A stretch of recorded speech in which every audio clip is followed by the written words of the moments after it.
dengan ayat-ayat yang telah diajarkan oleh Nabi SAW dan doa-doa yang beliau ajarkan untuk pengobatan ruqyah namanya. Ruqyah syariah. Tentu ada buku sendiri panduannya, tapi yang paling mendasar Bapak Ibu bisa coba membaca. Kalau misalnya sering emosional atau merasa malas sekali kalau beribadah, malas interaksi dengan pasangan halal kita, dengan suami istri, sering bertengkar, anak terlalu nakal, ya, di rumah selalu gelisah, maka butuh ruqyah syariah. Ruqyah yang paling sederhana Bapak Ibu bisa terapkan adalah Bapak Ibu membaca untuk diri sendiri, gitu kan, ayat-ayat ruqyah. Kalau yang paling dasar itu membaca Al-Fatihah sekali, Al-Ayat Kursi sekali, Al-Ikhlas sekali, Al-Falaq sekali, dan An-Nas sekali. Ini yang mendasar dulu. Bapak Ibu baca, ditiupkan ke telapak tangan, kemudian diusap dari kepala sampai ke kaki. Diusap dari kepala sampai ke kaki. Ada sebagian teman-teman kita yang mengembangkan retorika ini dengan melipat gandakan menjadi 3 kali. Sekali dibaca, setelah baca Al-Fatihah ditiupkan ke telapak tangan. Kemudian baca lagi ayat kursi, selesai ditiupkan ke telapak tangan. Qul Huwallahu Ahad sekali, selesai ditiupkan ke telapak tangan. Kalau Bapak Ibu bisa baca sampai 3 kali lebih bagus. 3 kali, kan gitu.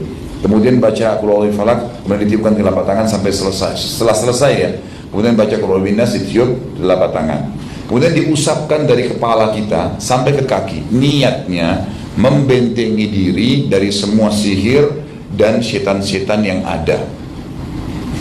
Kalau Bapak Ibu akan ruqyah syariah, semua ya penyihir atau dukun yang pernah mengirim setan ke ibu atau ke bapak, pernah mengirim sihir, itu akan berasa. Karena dia tahu ruqyah syariah akan memusnahkan sihir di badan kita dari dia, setan-setan, bahkan dia sendiri bisa kena ya ancaman terbunuh dengan ayat-ayat ruqyah. Berapa banyak penyihir yang mati kena meruqyah atau kena orang yang sedang dia sihir di ruqyah, akhirnya dia kena sendiri gitu kan. Dia kena sendiri. Maka Bapak Ibu pada saat bacaan pertama di ruqyah ditiupkan, kemudian diusap dari kepala sampai kaki gitu kan. Niat membentengi diri. Kenapa? Karena kalau kita mau meruqyah, tadi saya katakan, syaitan ada di tubuh kita ini coba melapor kepada penyihirnya supaya dia mengirim kekuatan baru gitu. Maka kita bentengin diri dulu. Kemudian Bapak Ibu ulangi sekali lagi, baca Al-Fatihah ditiup, baca ayat kursi ditiup, baca Al-Ikhlas ditiup, Al-Falaq dan An-Nas ditiup, kemudian diusap kepala sampai kaki. Niatnya menghancurkan dan memusnahkan semua sihir dan syaitan di tubuh saya. Jadi diusap-usap, gitu kan, diusap-usap dari kepala, telinga, terus sampai ke kaki. Biasanya kalau kita ada interaksi atau ada sesuatu berhubungan dengan masalah ini, alam-alam syaitan dan jin ini, maka kita akan merasakan di usapan bacaan yang kedua ini, mungkin terasa kesemutan punggung kita, mungkin kepala kita tiba-tiba pusing, mungkin tiba-tiba mules mau buang air, mungkin tiba-tiba sendawa, gitu kan, bisa terjadi. Maka Bapak Ibu tetap aja jalankan, diusap-usap punggungnya, kakinya, mohon maaf, sampai daerah kemaluan diusap sendiri dengan tadi telapak tangan yang sudah ditiup dengan ayat ruqyah sampai ke kaki. Selesai, Bapak Ibu lakukan lagi sekali yang ketiga kalinya, baca dengan yang sama Al-Fatihah, ayat kursi, Al-Falaq, An-Nas, kemudian Bapak Ibu usap lagi ke tubuh dengan niat mengeluarkan dari tubuh kita hasil pembakaran sihir dan syaitan tadi. Biasanya yang ketiga ini reaksinya sangat besar. Tiba-tiba ada yang muntah gitu kan. Ya mungkin dia muntah cairan tertentu, atau bahkan ada yang pernah memuntahkan benda-benda sihirnya.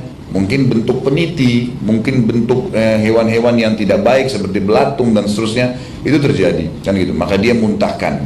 Nah, kalau dia sudah tahu reaksi ini ada, maka dia mulai menerapi dirinya pada hari itu, mulai hari itu minimal selama 2 minggu ke depan di ruqyah sendiri, ruqyah mandiri namanya. Bacain pagi sore, Bapak bacain begitu. Ya, Bapak Ibu bacain dirinya sendiri. Juga bisa dikembangin kalau Bapak Ibu mau lebih baik pengobatannya menggunakan daun bidara. Tahu daun bidara ya, Bapak Ibu? Kalau tidak, di-search aja di Google, tulis daun bidara, nanti kelihatan daunnya.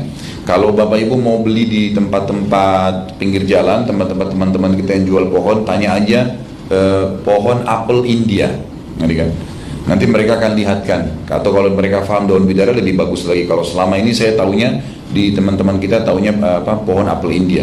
Kalau pengajian saya yang lain memang saya pesankan langsung dari teman-teman di Bogor atau dari Karawang, mereka mendatangkan 1 truk kemudian dibagi ke jemaah pengajian gitu kan, tinggal dibayar ke orang-orang itu, berapa biayanya satu potnya gitu.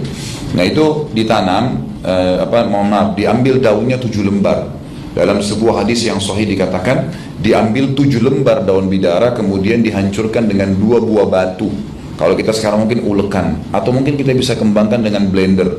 Bapak Ibu blender 7 lembar daun bidara, kemudian daun bidara yang sudah bisa kelipatan ya, tapi kelipatan 7, usahakan karena hadisnya 7 lembar, 7, 14, 21 atau 28 diambil. Dan subhanallah pohon bidara ini Bapak Ibu sekalian kalau dicabut tumbuh lagi. Bapak Ibu cabut sekarang, dicabut hari ini, nanti malam sudah tumbuh lagi daunnya, selalu begitu. Di rumah saya tuh banyak sekali di halaman saya tanam pohon bidara ini, karena pohon bidara disunnahkan dipakai untuk memandikan jenazah dan untuk mengobati sihir atau gangguan setan. Baik Bapak Ibu, setelah dihancurin, dimasukin ke dalam air yang mau diminum. Kalau kita mau minum air, Bapak Ibu bisa cemplungin di air, diminum. Kemudian Bapak Ibu ruqyah air itu, dibacain ayat ruqyah. Baca tadi Al-Fatihah, Al-Kursi, Al-Ikhlas, Al-Falaq, An-Nas, ditiupin di air itu, diniatin untuk meruqyah, baru Bapak Ibu pakai minum. Lebih bagus lagi kalau airnya air zam-zam gitu kan. Kalau enggak air biasa nggak apa-apa. Juga boleh meruqyah ya, dengan air biasa. Air biasa, air dari keran kamar mandi saja, diambil di ember, kemudian dihancurin daun bidara, dicemplungin dalam air tersebut, kemudian Bapak Ibu masukkan telapak tangannya dalam ember, kemudian Bapak Ibu sambil baca ayat ruqyah. Tujuannya masukin tangan ini untuk mengaduk daun bidara tadi yang sudah kita masukin. Nanti Bapak Ibu sambil baca Alhamdulillah, a'udzubillahiminasyaitonirrajim, Bismillahirrahmanirrahim, Alhamdulillahirabbil sampai selesai. Waladhdallin, ditiup ke air itu, niat untuk menjadi air ruqyah. Baca ayat-ayat ruqyah tadi. Kemudian airnya ini bisa Bapak Ibu pakai untuk meruqyah diri dengan cara mandi.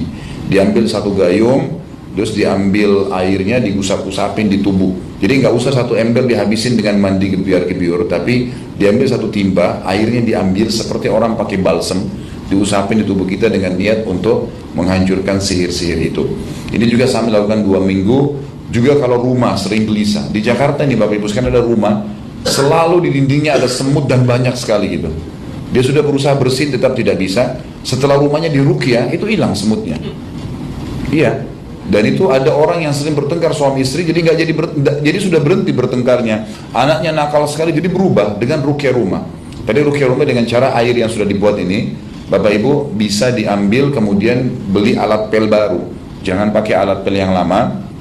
Air yang itu bisa dipakai untuk ngepel lantai kita. Dan bisa juga diambil semprotan setrika, kemudian diisi air ruqyah, disemprotin dinding-dinding halaman-halaman rumah kita. Ingat, dalam Islam kita nggak butuh penjaga rumah dari jin. Semua syaitan disuruh keluar, nggak boleh ada. Baik kita ataupun rumah kita nggak butuh. Jangan Bapak Ibu bilang, oh nggak apa-apa penjaga saya, enggak. Atau Bapak Ibu mau berusaha untuk punya khadam atau pembantu dari jin, itu nggak boleh. Kita dalam Islam tidak boleh berinteraksi, nggak boleh nikah, nggak boleh ngobrol, nggak boleh makan, nggak boleh apa-apa sama jin. Mereka alam lain, kita alam lain, nggak boleh. Dan kita khalifahnya, kita nggak boleh minta tolong kepada jin-jin itu. Makanya Allah mencap kufur dan musyrik orang yang minta tolong kepada jin. Dalam surah jin diturunkan khusus membahas ayat 1 sampai ayat 17 gitu kan. Jadi Bapak Ibu bisa menyemprot tapi hindari barang elektroniknya. Nanti Ustadz Khalid rusakin TV saya gara-gara saya semprot gitu kan. Jadi bukan itu, tapi dindingnya disemprotin gitu kan dengan niat membacakan ayat ruqyah. Insya Allah 2 minggu. Nah pengalaman yang pernah terjadi pada saat rumah di ruqyah 2 minggu, Bapak Ibu jangan heran kalau misalnya ada pernah terjadi, ini pernah terjadi ya. Pada saat di ruqyah rumah itu ada ular yang keluar, ada kalajengking, ada apalah macam-macam ya, ada laron dan seterusnya, itu biasa selama 2 minggu. Nanti rumahnya akan lebih tenang setelah itu di ruqyah, karena biasanya kita tidak sadar memasukkan jimat di rumah. Tadi tanda kutip dari orang-orang yang dianggap pintar atau dukun-dukun ini, itu semua barang yang kita masukkan dari dukun atau peramal atau orang pintar ini, itu namanya buhul. Dan buhul ini semuanya ada setannya, semua ada setannya. Jadi jangan sampai salah paham walaupun cuma kertas. Ingat, jangan terpengaruh dengan tulisan bahasa Arab. Rata-rata di Indonesia penyihir itu memberikan kita lembaran bahasa Arab ya. Dan itu semuanya adalah kalimat kemusyrikan. Ingat, ayat Al-Quran juga Bapak Ibu sekarang kalau ditambah 1 huruf atau dihapus 1 huruf akan menjadi alat sihir. Ayat Al-Quran bisa menjadi alat sihir kalau ditambah sehuruf atau dikurangi sehuruf. Karena kalau sudah bertambah sehuruf bukan lagi ayat Quran gitu kan. Maka itu bisa dipakai untuk menggunakan, untuk dijadikan alat-alat sihir. Nah ini kita bisa lakukan sendiri. Atau kalau memang kita lihat reaksinya besar, setelah kita ruqyah ternyata ada reaksi-reaksi besar, kita bisa minta tolong kepada ustadz-ustadz yang paham untuk di follow up ya ruqyah ini sehingga bisa tuntas semuanya. Ini dalam Islam pengobatan dan bagaimana mengenali penyakit serta menanganinya. Allahu a'lam. Sudah sampai sini atau masih lanjut? Sudah. Baik. Kita tutup sampai sini. Kayaknya masalah ruqyah sudah menutupi semua ya. Pertanyaan nggak jadi.